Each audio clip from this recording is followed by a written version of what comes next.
Altogether, the Platts have given us 3 decades of delightful dysfunction on Coronation Street. I'll put myself in an home, rather than stay here with all this. David! If your family's bad, their family's worse. And there's nothing we like better than other people's problems. And as we reminisce over the last 30-odd years, it's no surprise that there aren't that many happy snappies in the Platt family album. And the happy times always go wrong, sadly. Fights in the street. Daughter's getting pregnant at the age of 6. Mum, you don't have to keep reminding me. Carmel, the nanny from hell. Father's stabbed to death. Stepdad turned out to be a mass murderer. It's kind of like, what? Look as if you're enjoying yourself. The Platts don't do things by halves. Between them, they've had 6 weddings, none of which have lasted, 8 kidnaps, 19 trips to hospital, and more end-of-part looks from Gail than Martin's had hot nurses. I can't do it. But given the family history, it's hardly surprising. They're normal in some ways, but they're absolutely mental in other ways. It's great fun. But the fun for Gail began long before Martin Platt arrived on the street. In fact, possibly before he was even born. Looking for me, were you? It's 30 years ago. It's a long time ago.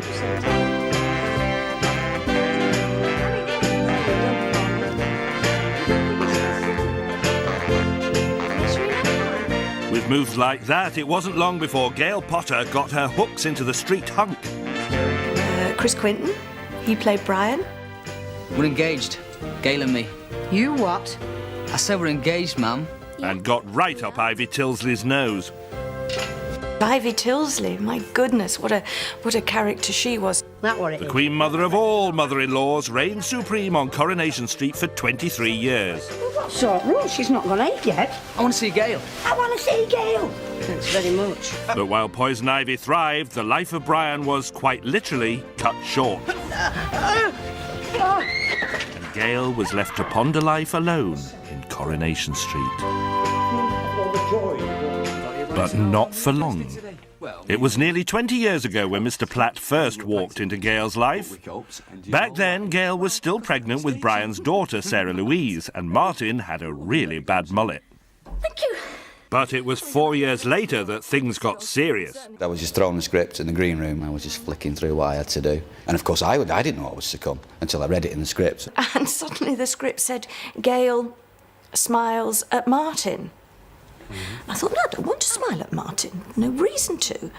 And then the following week, there was Gail smiles at Martin again. I thought, oh, hello, something's going on here. And he was so young. I thought he might turn up.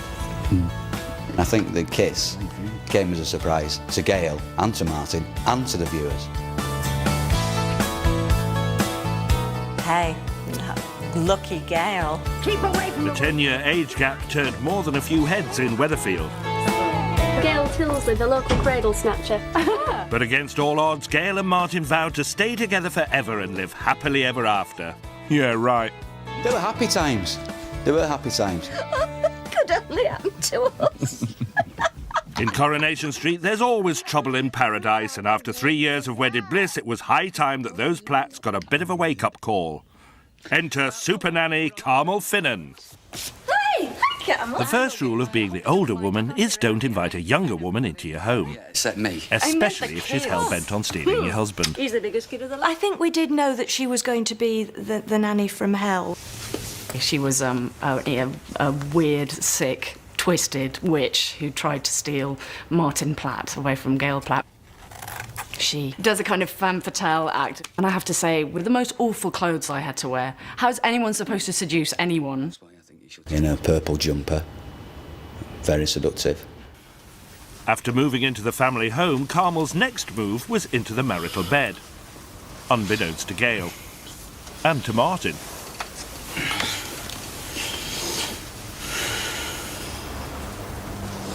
Shocking maybe, but not beyond the realms of reason. I was given this big article about erotomania. That was what her condition was. You're mad. Do you know that? No, I'm not mad. I'm just madly in love. The whole point is that you're convinced that the person is in love with you. It's meant to be. It's destiny, Martin. I know you feel guilty about Gail, but she's not for you. That was why it was scary, because she was so real. I mean, you believed her, didn't you? I believed her. Don't believe this. He's not for you, Gail. You're too old for him. You took advantage of him. Get out of my house. Yeah, I mean, I do always chuckle when there's another get out, get out. I mean, how many people has Gail thrown out of that door? Ouch! I mean, how many ways can you throw someone out of a door? Ouch! And I think that was the start of the bad times. The start of the bad times for the Platts. It worked on from there. Indeed it was. They may have foiled one fatal attraction, but pretty soon Martin developed a bit of an obsession of his own down at Weatherfield General. Fancy coming to the nurse's Christmas party? Oh, Gail's going to start to wonder where you've got to. Oh, you see, he's fickle. And they were all younger. It was bound to happen in the end. Given the shaky foundations the Platt home was built on, it's hardly surprising that the Platt kids are a tad dysfunctional. I think when Tina and Jack arrived, that's when the Platts took off. Jack Shepherd was only 12 when he was brought in to give the littlest Platt a whole load of attitude. David! Everybody loves David. That garden's on fire! He can steal a scene just by a look at the end of it. Cocky, cheeky. David's like a lovable rogue, really. They do great Sunday lunches. When Jack first came in, he was 2.5 foot tall or something. 2 cokes when you're ready, Betty Love. And I swear to God, he was just the most confident little kid I've ever met. Oh, yeah. Whatever he's having. But David's upbringing was a piece of cake compared to poor Sarah Louise.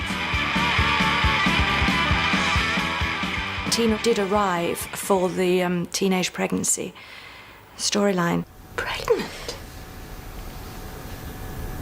No. She's 13. My daughter's 13. She's going to have a baby. Please tell me it's not true. Not only was it true, it was just the tip of the iceberg for the street's favourite drama teen. The baby was kidnapped. I just want to be able to hold her and tell her how much I love her. After that, she was kidnapped herself by an internet pervert. And then her mum married a murderer. I love you. And they were all kidnapped. I love you both too, you know. And then Sarah Lou became pregnant. Oh no, then Sarah Lou and Todd got together. Oh, no, before that, sorry. Then... No wonder the poor girl's confused. Sarah Lou's been through more in her 17 years than most soap characters go through in a lifetime. It was sort of like an ongoing joke, you know. What else could happen to Sarah Louise in her life? Nobody knows. Oh, Wade. You know, if it was in real life, she would be in a psychiatric home, I think, at the moment. That girl can turn on the waterworks like no one else I've ever seen before. If you tell her to cry, she can do it like that.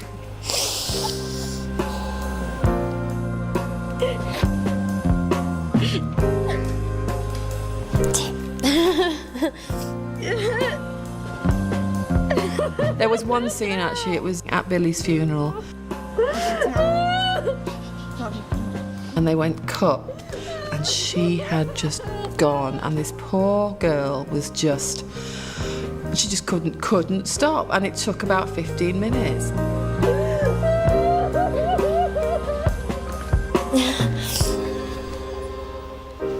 Yeah. Tina may have mastered the art of breaking our hearts, but when Adam Rickett arrived as the second Nicky Tilsley back in 1997, he was destined to be a different type of heartbreaker altogether. Stuff him. Now, when I first turned up, I was doing a photo shoot, just a normal photo shoot, and was there getting changed, and the press officer walked in. Forget about your body. And she just kind of went, right, we'll use that. Suddenly, Nick was topless in every single scene, which was terribly embarrassing.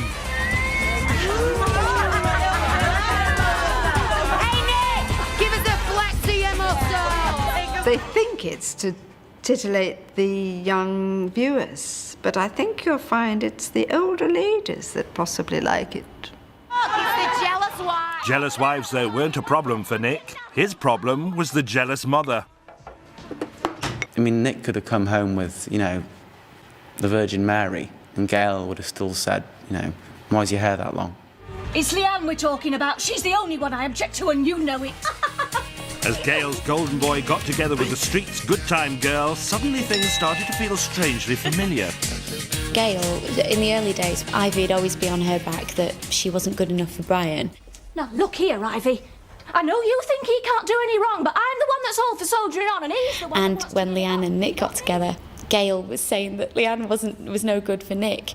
We're not doing anything wrong. Oh, not by your standards, and certainly not by hers, but I set mine a little bit higher. Oh, why don't you just tell her, Nick? Tell me what? I would say to her, my God, I used to do this with Ivy, only you've got my lines and I've got Ivy's lines. Because we're married. You what? I said we're engaged, Mum. Well, aren't you going to congratulate us? I think Gail's turned into Ivy Tilsley. It's just history repeating itself. Serial killers and teenage mums aren't the only things the Platts have introduced us to. Not a lot of people know this, but they were also the family that brought sex to the street. Well, that's a milestone. I'm pretty sure that was the first bed scene ever on Coronation Street. Indeed it was, but it certainly wasn't the last. Maybe just a quick one, eh? I've got another present for you. Upstairs. You'll do very well if you're up to the job. Oh, well, I'm more than capable, me. I think Gail's done very well since, actually. You better get down to it then, haven't you? Sarah's had quite a few dodgy boyfriends. What is she, the town tart? I'm still waiting for my girlfriend to come along. Martin, he's had funny choices of women. What can we get up to in half an hour? Sally Webster. I wonder if Gail trained him to do that. Sally Webster's sister. Kathy Power. Oh, yeah. Rebecca Hopkins. There's been 2 nurses. Only to be sociable. You understand? Happy Christmas. Any more? Well, there was one more. In 2004, we saw the love life of Martin Platt come full circle, as Weatherfield's one-time toy boy became the Coronation Street cradle snatcher. Well, I sat down in the producer's office and he said, Martin's going to meet a 16-year-old girl and it's not going to be completely illegal, but only just. Are you happy you're staying? So I closed the door and I skipped all the way down the stairs. I'm starting to like it around here, actually. It was an absolute shock when I found out that we were going to start a relationship, Katie and Martin. Give us a list. There's only one thing on it, actually. You. I never told Sean, but the night before we had this big screen kiss, I did not sleep a wink. Can't sleep? Nope. I thought it was good that she was nervous. And I thought it was good that I was quite nervous too. I do feel awkward. But I'm in a situation here that I never expected to be in.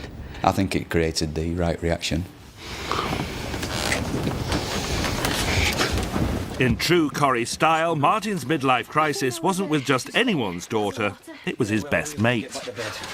Tommy! Me and Katie love each other. We're going to carry on loving each other. And sooner or later, you're going to have to accept it! And Tommy wasn't the only one lining up to have a pop. The women that I met around the supermarkets and that were all, you know, get someone your own age. I constantly get old women coming up and slapping me on the arm or with a bag and just saying, you little bleep or what's it? Leave that Martin alone. Furtive fumblings with schoolgirl Katie may have raised a few eyebrows. But it was another controversial coupling that shocked the nation and hit the headlines in 2003. Of course, the street's never done a gay storyline. Originally, they wanted Nick to turn gay with Todd and those two to set up together. We just had, you know, it just wouldn't have worked. So instead, we turned it around to this thing where Todd turned gay and cracked onto Nick. I like this. What? Sitting here, talking to you. We did the scene where Todd kisses Nick as he's falling asleep. We did that first thing in the morning. I had smoked about 80 cigarettes by that point. You know when you asked if you're going to get to know the real me? Mm-hmm. And I'm not really into smoking, so that was pretty nasty. Never felt this way. What was that? After kissing him, I was kind of bit shocked, so I forgot to go in again and try and kiss him again. So that took another 4 takes for me to remember that. So it was kind of like, you know, I'm awake now. What the hell do you think you're doing? As usual, Sarah was the last to know that although Todd was the father of her unborn baby, she wasn't exactly his type. Your boyfriend's gay, Sarah. I mean, watching those two work there was just heartbreaking. I love you, Sarah. I don't believe you. I'll never stop loving you. And I'll never stop loving Beth. And I'll just never stop loving you. I don't believe you. You're too good a liar. But in Coronation Street, when there's tragedy, comedy's usually not far behind. Enter Gail Platt as we've never seen her before. Put the kettle on, go home, put some clothes on and come back and we'll talk about it. We don't want to be fighting on the doorstep. We knew it was coming up and we were quite excited about it. It was your idea to have a baby! Oh, she didn't take my persuading, did she? She never does! We got the scripts for that and Helen Worth and I were howling. You're gonna get As I said, I can't hit you. I have to blow on you and you'll fall over. Go home, Gail. Helen Worth really got into that.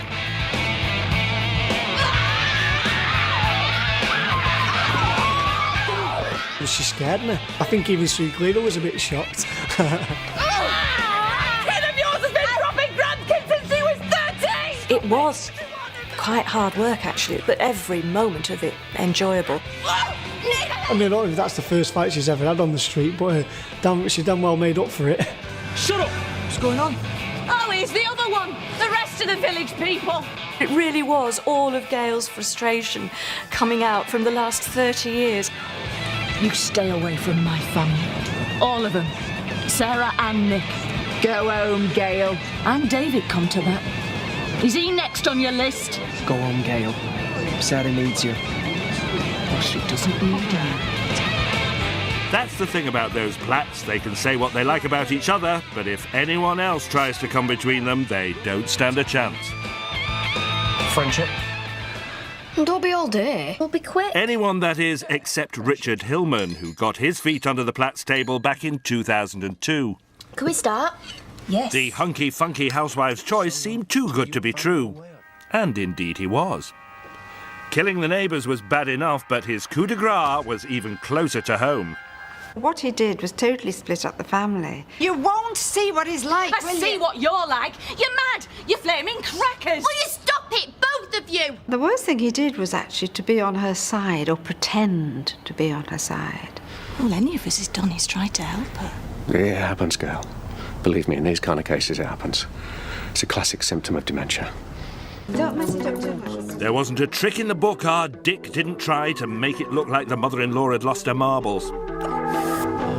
Audrey, you switched the timer off by mistake. Is there something wrong with the other? Oh, something wrong with me. And I think it grabbed people's attention. Was Audrey going mad? And was there anybody to tell her she's not? By the time the penny had dropped with Audrey, no one would take her seriously. I've said he's trying to kill me. He wants my money. And to me, that was the scariest bit, getting people to believe that he was an evil man. Not content with making her lose her mind, Tricky Dicky tried to take her life.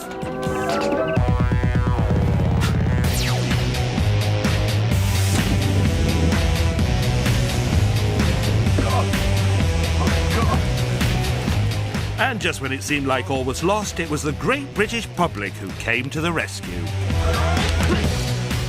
I got a bloke, bless his heart, who sent me pictures that he'd taken of Richard up on the ladder taking the battery out of the fire alarm, saying it is proof that Richard is trying to make you go mad, and here is, I've taken these pictures for you, so you can have them and you can show anybody else.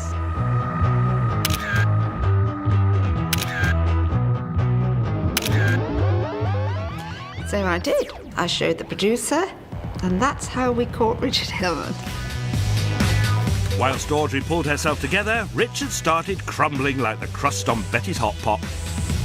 Think of it as like we're going on a family holiday. Time for another white-knuckle ride for the Platts, the most accident-prone family in Weatherfield.